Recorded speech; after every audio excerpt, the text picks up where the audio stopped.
I think when a lot of people hear plant-based or meat-free, their minds go to salads and vegetables, tofu and tempeh, and while I love all of those things and have a lot of delicious recipes using those ingredients, that is not what we are making today. Today, we are going to be making vegan cinnamon rolls.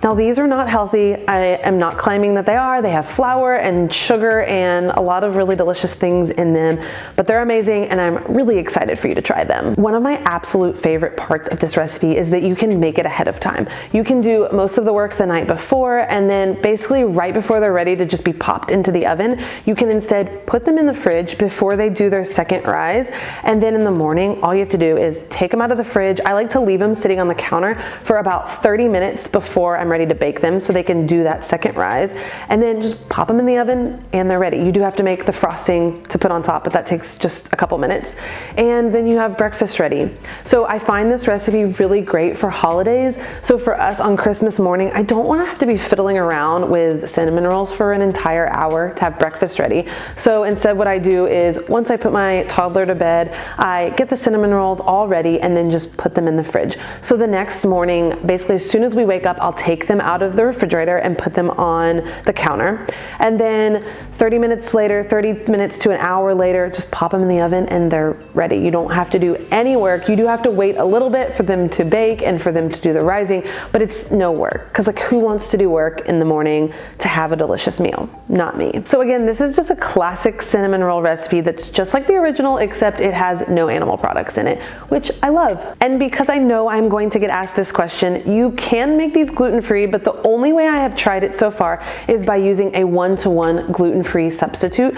Bob's Red Mill and I think it's called Cup for Cup both have great varieties that I have tried. I have not actually tried them with these cinnamon rolls, but with a lot of my other recipes, and it always turns out great. So if you're looking for gluten-free vegan cinnamon rolls, my suggestion if you want to use my recipe is simply to use a 1-for-1 gluten-free flour. Okay, enough talking. Let's just make some cinnamon rolls. Starting out, we're going to combine plant-based milk. I used almond milk, but oat milk or any other plant-based milk would work as well. We're going to mix it with some vegan butter and sugar, and then whisk that over medium-low heat until it reaches 110 degrees. It's really important here that you get your yeast at the right temperature. If it's too hot, it's gonna kind of burn the yeast and ruin it, and then your dough won't rise properly.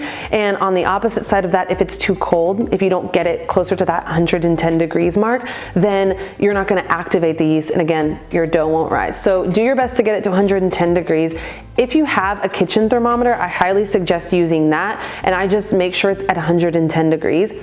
If you go over 110 degrees, that's okay, a little bit. I would just wait and let it cool down some. If you don't have a kitchen thermometer, my best suggestion is just to use your finger to test the temperature of the water. You want it to be about the temperature of a nice warm bath. Once the milk is warm, we will add our yeast directly on top, and then without stirring, just let that sit for a few minutes so that it can activate. Then we will pour all of that into a large bowl and then mix in some salt as well as a hefty amount of flour.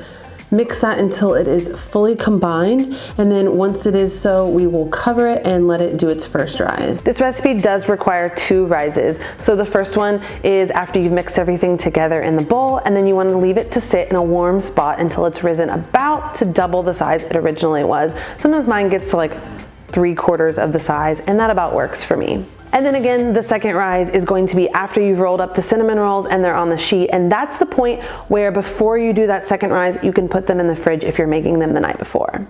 But we'll get to that in a second. To make the filling, we are going to combine brown sugar as well as a hefty amount of cinnamon, and then just mix it until combined.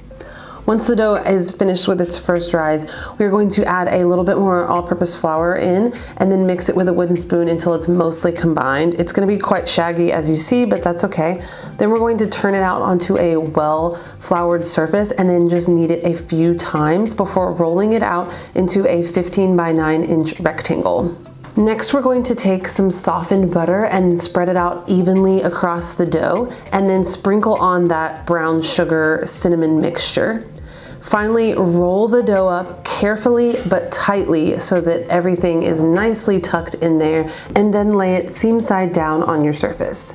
I've seen people cut cinnamon rolls several different ways. My favorite way to do it is just with a pastry cutter. So I use this to make little marks in the dough, as you'll see in the video, just to kind of make sure that everything's even. So I kind of space it out and get the amount, like the number of cinnamon rolls that I want. And then I just kind of carefully go down and slice each one. I have also seen people use dental floss and even like a serrated knife to do it. Just use whatever you have. As I mentioned, I made those little nicks in the dough so that I could evenly cut them with the pastry cutter. Then I took each piece carefully and added them neatly into the baking dish. This is the point where you will let them sit for 30 minutes to do their second rise. While the cinnamon rolls are baking, I made a very simple frosting by combining powdered sugar, orange juice, and orange zest. If you don't want the orange flavored frosting, that's totally fine. You can still use my same recipe. Just leave out the orange zest and the orange juice. And instead of the juice for the liquid, you can just use milk or even water, like whatever, almond milk, coconut milk, like whatever works. Like any liquid in place of that orange juice, the same amount is perfect.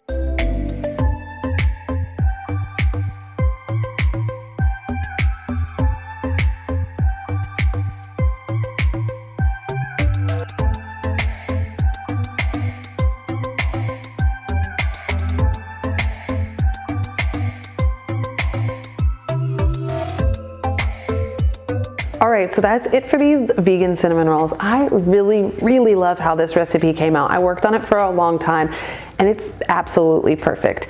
So I make mine in that big casserole dish that you just saw, but if you want, you can put them in a big round dish, or if you have some smaller round dishes, you could make 2 different batches, which I have done before, so that I made one day and then I put the others in the fridge and made them the next day so that they were fresh, because I feel like cinnamon rolls are just absolutely best when they're fresh. Please give this video a big thumbs up if you liked it, and follow my channel if you don't already. Both of those things really help me out to grow my YouTube channel and to support my business. I really appreciate it. Thank you so much for watching, and I will see you guys next week.